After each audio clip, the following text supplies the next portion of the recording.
문재인 정부 지지율에 빨간불이 켜졌습니다. 핵심 지지층이었던 20대 청년층에서 반기를 들고 나선 겁니다. 지난해 9월 대통령의 지지율을 든든하게 지켜주던 20대의 지지율이 불과 반년 만에 20%포인트 넘게 떨어졌습니다. 등 돌린 20대를 향해 민주당에서는 돌연 교육을 받지 못했다라는 이야기가 나와서 또 논란이 되고 있습니다. 구자홍 차장. 네. 아니 지금 20대가 교육을 잘 받지 못해서 이렇게 된 거다. 이게 무슨 말입니까? 네. 이 서른 의원이 지금 더불어민주당 최고위원이고요. 네. 국회에서는 이제 교육위원장을 지냈습니다. 네. 어떻게 보면 이제 교육 전문가라고 할 수 있는데 최근에 집권 여당에 대한 이 지지율 조사에서 20대 중에서도 특히 이 남성 지지율이 크게 빠졌거든요. 네. 그 원인을 얘기를 하면서 이 기본적으로 교육의 문제가 좀 있다. 20대가 학교 교육, 그러니까 지금의 20대라면 10대 시절에는 이명박 박근혜 정부 때 이 중고교를 다녔을 가능성이 높지 않습니까? 네. 그러니까 그래서 20대가 학교 교육을 받았을 때가 이명박 박근혜 정부였는데 네. 과연 그때 제대로 된 교육이 됐을까? 네. 이런 생각을 먼저 한다라고 하면서 네. 20대 지지율이 떨어진 이유를 네. 이 중고교 시절 이명박 박근혜 정부 때 학교 교육으로 네. 책임을 어떻게 보면 좀 전가한 겁니다. 아, 이명박 박근혜 정권에서 중고등학교를 다니면은 문재인 정부에 대한 지지율이 떨어지는 겁니까? 이렇게 연결이 되는 건가요? 이게 어떤 이 전후 관계가 되는 건가요? 그러니까 이제 제대로 어떤 면에서 보면 민주주의 교육을 못 받았다 이런 이제 이야기가 논리인가요? 어떤 것 같아요. 그렇기 네. 때문에 이제 문재인 정부가 이러한 이제 젠더의 문제라든지 그다음에 이런 문제에 대해서 이제 어떤 면에서 보면 제대로 인식을 못 하고 있는 거 아닌가 이런 이야기를 하고 싶을 것 같은데 저는 서론에 좀 말 실수를 하신 것 같아요. 네.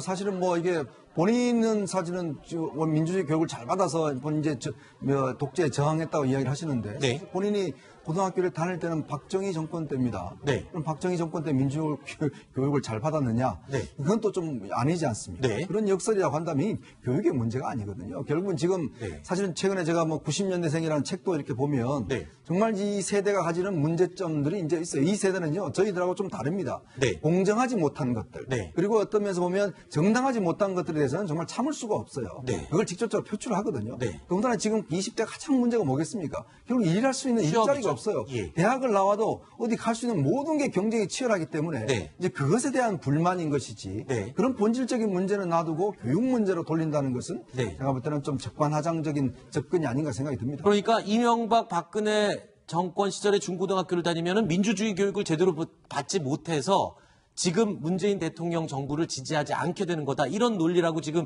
이해를 했는데 근데 이해 안 되는 부분이 있습니다. 지금 문재인 정부를 출범시킨 촛불 혁명.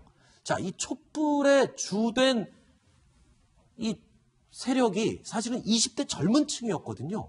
그랬었죠. 우리 20대 청년들이 그 광화문 광장 그리고 전국 그렇죠. 곳곳의 광장에 모였었죠. 그래서 네. 그 세계에서 굉장히 평가받는 평화적인 방법으로 촛불혁명을 이끈 어떻게 보면 굉장히 주된 그런 세대인데 네. 그 20대 지지율이 빠지다 보니까 그 원인을 분석하는 데 있어서 굉장히 좀 복잡하지 않습니까? 네. 사실 그 저 같은 세대는 X세대라고 해서 이렇게 묶여지는 그런 특징이 있었고 네. 저 윗세대는 신세대였고 그리고 네. 지금 현재 30대들은 밀레니얼 세대라고 뭔가 하나로 묶을 수 있는 테마가 있었어요. 네. 근데 지금 20대들은 그렇게 하나로 묶을 수 있는 테마도 없는 그런 굉장히 복잡한 세대인 거거든요. 네. 그래서 그 세대에 대해서 이제 그 문 대통령에 대한 지지가 빠지는 걸 분석하다 보니까 이렇게 좀 실언을 한 것 같고, 근데 다만 그 20대를 폄훼하거나 아니면 네. 뭐 20대에 대해서 굉장히 뭐 반감을 가지는 그런 말은 아니었다고 봅니다. 그래서 네. 이 원인을 분석하다가 아마도 그 서른 의원이 이제 그 교육 쪽의 전문가니까 네. 실제적으로 그 박근혜 정부 때 그 우리가 민주주의 교육을 어떻게 할 것인가라는 논의가 굉장히 좀 활발했었어요. 네. 그래서 그 활발했을 때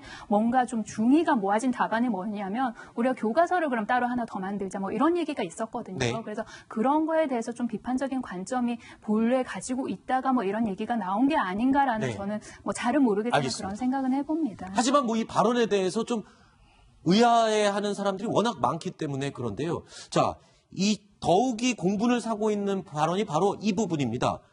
교육이 문제인 것 같기는 하다. 문제라고 아까 지적을 했거든요. 그런데 정확히는 잘 모르겠다. 또 이렇게 얘기를 하면서 더 논란이 되고 있어요, 지금. 네. 그러니까 이제 정확히 잘 모르시는 얘기를 성급하게 꺼냈다가 네. 20대 지지율 하락을 과거 정부의 교육 탓을 했다가 네. 그것이 논란이 되니까 정확히 잘 모르겠다. 네. 이제 뭐 책임 회피 발언으로 좀 비칠 수가 있는데요. 그러니까 정확하게 원인을 좀 따져보려고 노력을 해야 되는데 왜 20대 특히 20대 남성들이 이 정부에 대해서 등을 돌리고 있을까? 이들이 호소하는 것은 무엇인가? 어려움을 겪는 것은 무엇인가? 네. 그걸 찾으려는 노력보다는 그 원인을 자꾸 지금 다른 데서 찾으려고 하다 보니까 이제 저런 말실수 비슷한 것도 나오지 않았나 하는 생각이 듭니다. 네. 20대 정책이 실패를 했다면 여성들도 지지가 떨어져야 되는데 그렇지 않아 보인다. 그러니까 젠더 갈등을 제대로 소화 못한 것이 아닌가. 라면서 이제 논란이 되자 해명을 했습니다. 하지만 정확히는 또 잘 모르겠다. 그러니까 이게 약간 데자뷰가 있는 게요. 네. 얼마 전에 그 유시민 그 노무현 재단 이사장이 네. 20대 지지율 떨어지는 20대 특히 남성 지지율이 떨어지는 요인 중에 하나로 뭐 축구를 본다, 그렇죠. 게임한다 이제 이렇게 예. 얘기하지 않았습니까? 예, 예. 그러니까 그때도 잘못된 원인이다라는 이 비판이 있었는데 네. 이번에 이제 서른 의원이 과거 정부의 교육 탓을 하다 보니까 네. 왜 20대가 고민하고 있고 정부에 요구하는 것을 들으려고 하지 않고 알겠습니다. 자꾸 다른 이유를 끄집어 대느냐 네. 이런 비판에 좀 직면해 있는 것 같습니다. 자, 20대 청년층의 불만은 사실 어제 오늘의 일이 아니죠. 취업난에 불확실한 미래까지 20대 청년층은 매번 정치권을 향해서 울분을 토로해 왔습니다. 이제 20대 남성은 완전히 고립됐다고 생각이 들어요. 여성에게도 배척당하고 기성세대에도 배척당하고 그리고 심지어 정치권에게도 배척을 당했다고 느끼거든요. 최저임금을 급격하게 인상시킨다는 것이 사실상 밑바닥 계층이나 다를 바 없는 자영업자 계층과 20대 청년 알바 계층 사이에서 사실상 제로섬 게임을 유발한 바가 없지 않는가. 20대 청년층의 지지율 하락은 어떻게 보면 이 청년층이 가지고 있는 현실적인 고민을 대통령을 향해서 표출한 그런 결과가 아니겠습니까? 이런 얘기가 있더군요. 그러니까 문 대통령 이후에 한국 사회가 많이 변했다. 하지만 내 삶은 변하지 않았다. 이 청년들이 이런 생각을 하고 있다는 겁니다.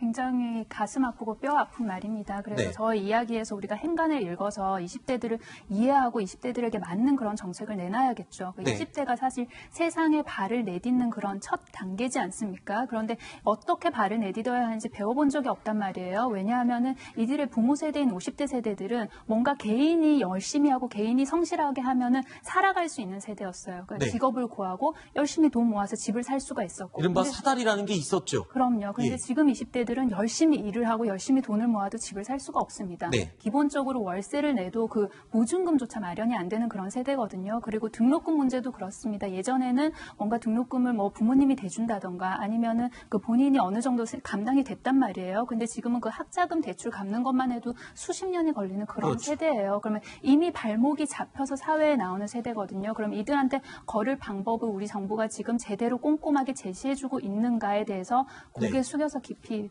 반성하고 고민해야겠죠. 자, 불안하고 정말 어떻게 해야 될지 몰라 하는 이 20대를 향한 여권 인사들의 시선은 그런데 좀 변하지 않는 것 같습니다. 지난해 유시민 이사장 역시도 이 20대의 분노를 이렇게 표현했다가 좀 곤란한 상황을 겪었죠. 우리가 뭐 군대도 가야 되고 특별히 뭐 받은 것도 없는데 자기 또래 집단에서 보면 여자들이 훨씬 유리하더라고요. 자기들은 축구도 가야 되는데 여자들은 축구도 안 하고 자기들은 롤도 해야 되는데 여자들은 롤도 안 하고 뭐하지. 모든 면에서 우리가 불리해. 이현정 의원님. 네. 왜 자꾸 이렇게 20대 지지율은 떨어지고 있는데 그들을 달래주지는 못할 망정 오히려 20대를 저렇게 서운하게 하는 말들이 자꾸 쏟아지는 겁니까? 여당 쪽에서. 자꾸 문제의 본질을 안 보려고 하는 것 같아요. 네. 지금 사실은 아까도 이야기했지만 이게 세대의 문제를 뛰어넘어서 네. 지금 어떤 면에서 보면 경제정책의 문제라든지 이제 그런 걸로 이어질 수가 있는 거거든요. 당장 20대 같은 경우는 좀 알바를 해서 용돈도 마련하고 학비도 마련하고 그러고 싶은데 사실 최저임금 인상 때문에 지금 뭐 편의점 이런 데 다 지금 고용을 못하고 있지 않습니까? 네. 그러니까 거기다가 이제 채용 문제에 있어서도 실제 이제 20대 남자들 같은 경우는 군대를 갔다 온단 말이죠. 그럼 이 군대 갔다 온 데 대한 어떤 플러스 알파가 혜택이 없습니다. 지금 보면은 사실은 남녀가 거의 똑같이 이제 하니까 이제 그런 데 대한 불만들.